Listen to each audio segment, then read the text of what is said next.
Hello, folks. Happy Diwali to all. This is first Diwali without my mom, and it's an extremely poignant moment for us in this family. The house feels really, really empty. I want to read a message that I got. I wanted to say some words at the what do you call that at the Gurdwara, but I knew I would choke up, and so I didn't. Right. But now I think I really need to get out a story because it really is extraordinary.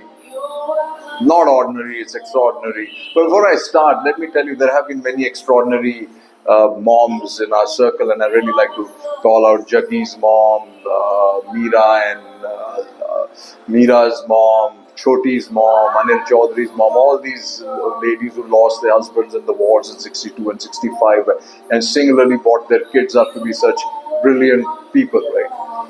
And Ashwini, I mean, Meera and Ashwini, right? But now, let me tell you why I think eventually why I thought I would do this piece because something that I should have done there at the Gurdwara. But this is the message that I got. There, and before that, just remember, that you're my hero. That's our mother.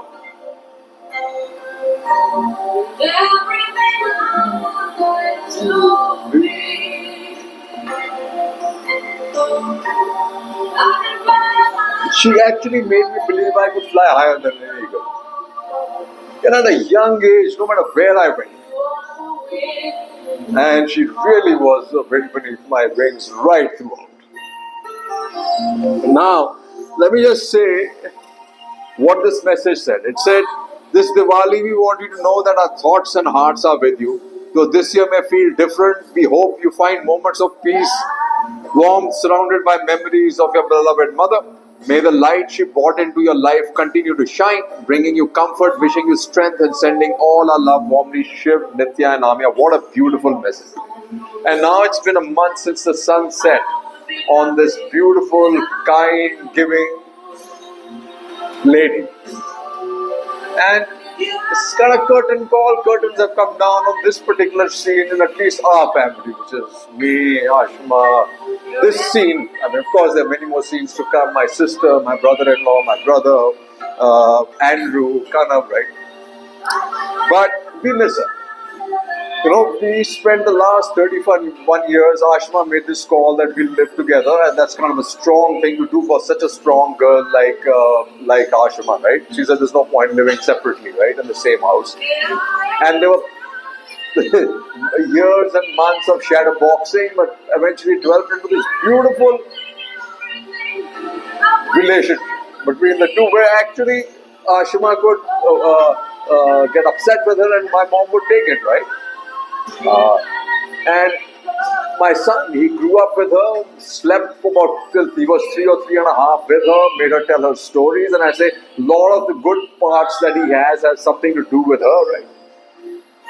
How many people can say that? I mean, she lived a complete life, that's for sure. She kept a lead life, 30 years with us, she traveled all over the place. My son, in fact, escorted her to the United States twice as a teenager, young teenager, right? And I remember the first time she was going, she was flying business, and we told her like, "Mom, he's only 14. He can easily go in the capital class." She said, "No, he will fly business." So both times she flew business with him, and every time she went to the US, the first thing she thought of was Kanna, right? We did, and like I said, thank you. God, you been beneath my wing. We see her everywhere. Whether it's the butterflies, whether it's blinking lights. The butterflies, we told the Shivji basically said that the butterflies, a pair of white and yellow are her soul.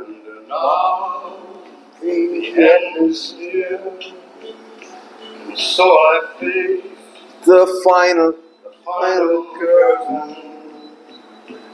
My friends, I'll set it clear. I'll say my case, for which I'm certain. I've lived, and this is her, a life that's full, I traveled each and every highway and more, much more than this. She did it her way. She did it absolutely her way, and everybody who interacted with her, my mama said she was really intelligent. Marcy said she was really intelligent. With the park friend said she was really intelligent. We used to wonder how she does all this accounting. Everything was there. The last 15 months were incredible, intense stuff, especially after she came out of the ICU, right? She spoke, she sang. Everybody thought she was sick. We thought, but she was under critical care, a watchful eye of Ashma, who kept her going for 15 months. With, every day a household, I would get up, go down, warily look in if mom's okay, see the smiling face of the nurse, and say, think that the night went well. Then I would ask whether she'd had a tea and biscuit, and she had, and the things would be bright. Then I'd tap her and say good morning. She'd say good morning, and it'd be brighter again. And the biorhythm of the house actually went along from that way. Now we see her in these butterflies. They chased us all the way to Kiratpur. And in the blinking lights, there was, we were sitting at the table after her cremation, and the bulb, a light on top of my head went up and down twice, and then they stayed stable. And there was this Kannad's friend from Germany. She said that, in Germany, when my grandfather passed away, the house lights in the house blinked, and I think a grandmother or somebody said that's the soul of the grandfather. And really funny. Today we were thinking of rearranging her room, right,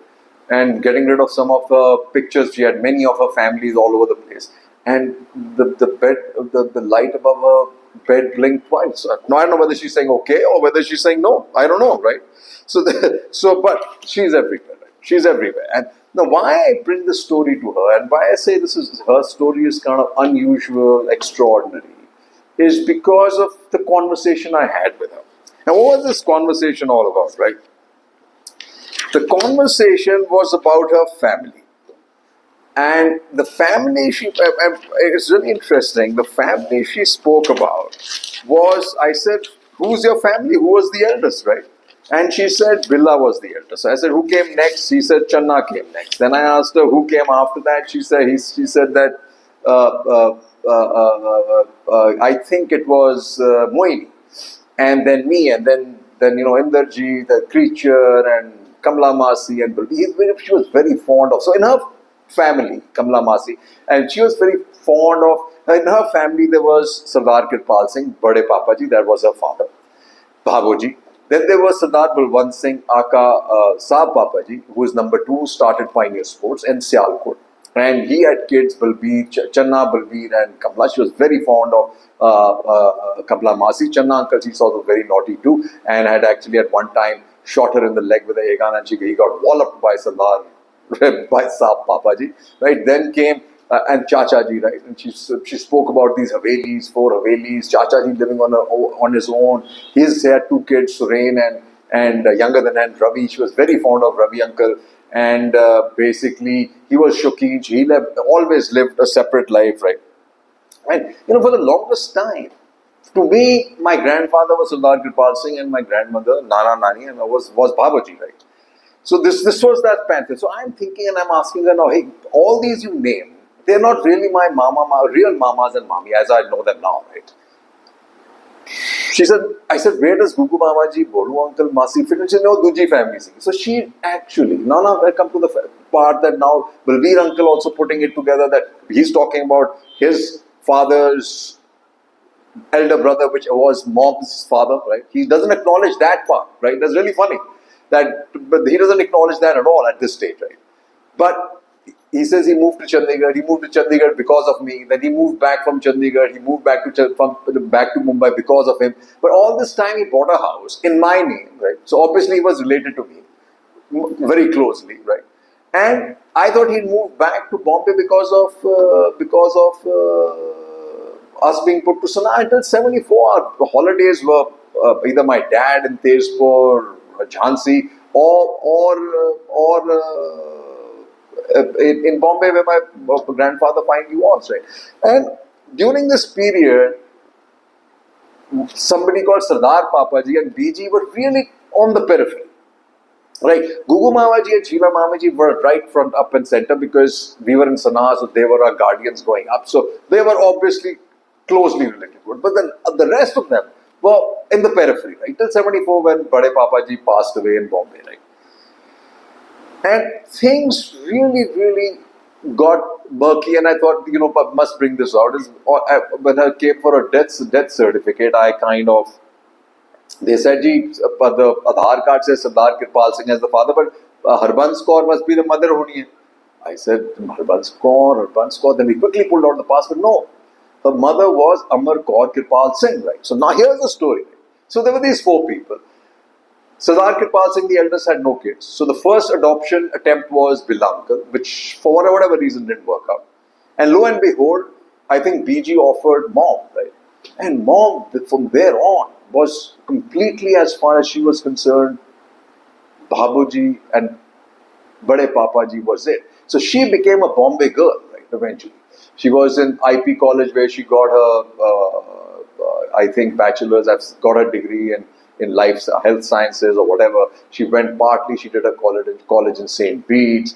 Then she did her, from there on she became a Bombay girl with my, all her holidays that you can see, the small pictures that I can see are with her family, which is Billa uncle, a lot of Ravi uncle, a lot of Channa uncle, a lot of Kamla Masi, sometimes Boli Masi also there. But that really eventually was her family, right?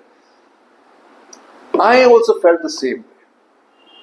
So here's the story. Her biological parents were Sardar Bhagwan Singh Mamik and Harbans Kaur, which is the youngest sister, right? So her real brother and sisters were Bolu uncle, Gugu Mamaji, and Neelam Masi and Masi. All of the rest were her first cousins, right? But that's what she believed her family was. But you can imagine how she navigated this turbulence, right? Because she got married in 58, I think, 58 December. And she told me and my sister till that point that, look, I thought that these guys were just, because where did daddy come from? Besides being a golf links guy, she said that I think the Pioneer Sports family and everybody just wanted me to get married. And I think would have been a reason for that, I don't know.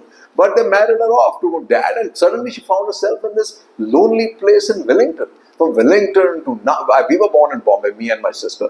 Wellington to Nabha, where my brother was born, and he can't still get over the fact that while we were born in Bombay, he was born in Nabha, right?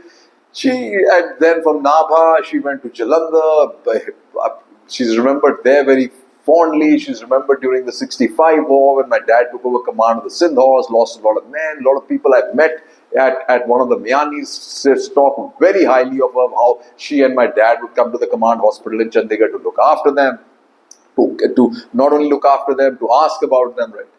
And she lived that army life, right, without a blink. And she was from this business family. And I'm told, obviously, being the daughter of the eldest Pioneer Sports, and Pioneer Sports that time, I believe, was a humming organization, right? She was very fond of Bola uncle. That's really amazing. We ran across him in Calcutta, and I found out how close she was, or how fond she was of him, right? Then she retired. We came back. 74, her adoptive father passed away. And ever since she came to Delhi, right, after retirement, it was all about her real parents, Sardar Bhagwan Singh and Harbans Kaur. She looked after everything. And I also felt there was some guilt in my grandfather because the way he went overboard with both her and me. I stayed with him for 2 years in college. He gave me everything under the sun, right?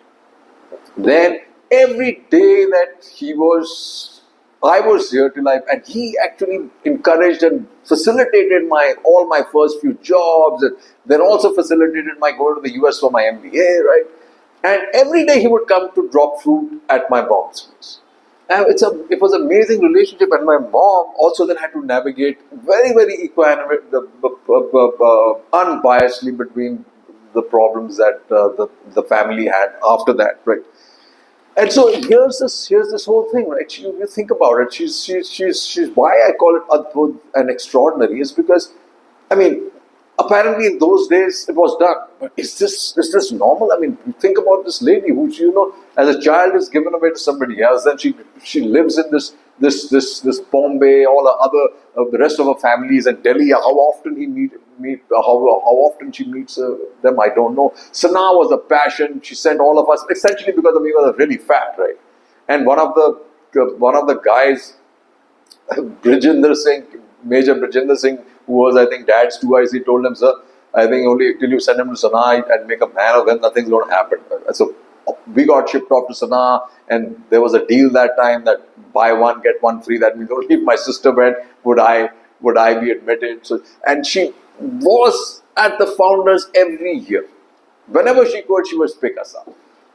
She would shed a tear she didn't shed a tear every time we climbed the train. Especially, I remember in Jhansi, I am crying, and Nita's crying, Arun's crying, Nita's stoic, but my mom is just stoic, right? Her house became, after she retired, became, as I said, defense colony dhaba. I can't imagine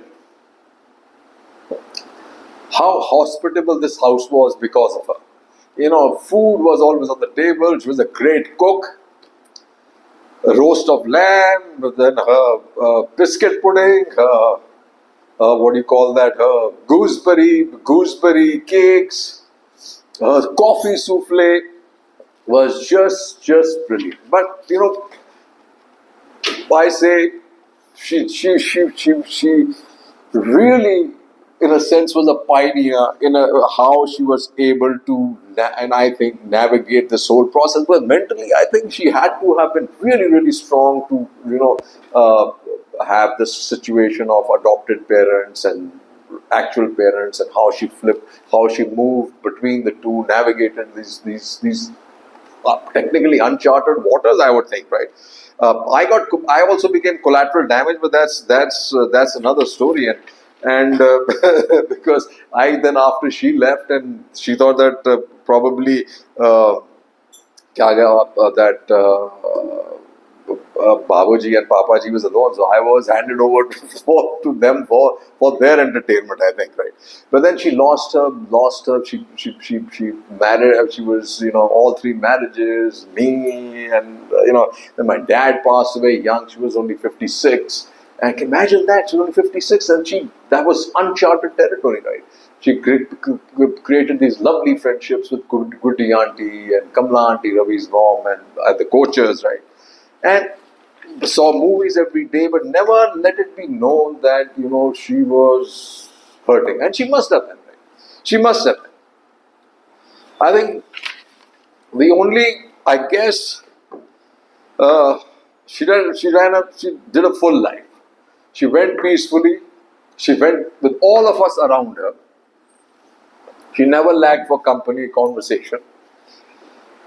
Even though half the time she was tokuing me, "Na mat kar, na kar, you're being rude." I mean, these are statements she made when people thought she was sick and she had dementia, right? But she had it all there.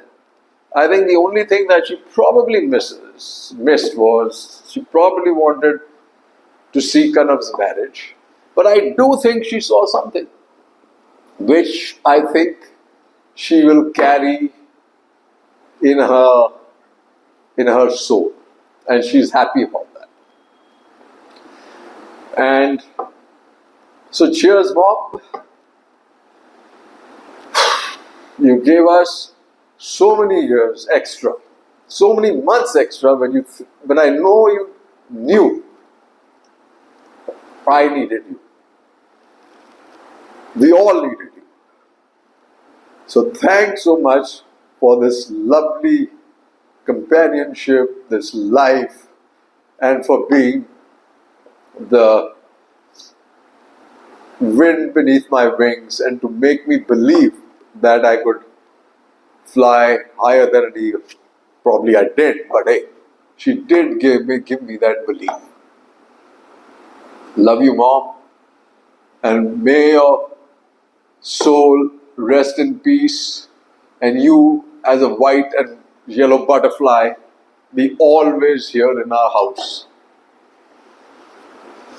Sat Sri Akal and Vaheguru.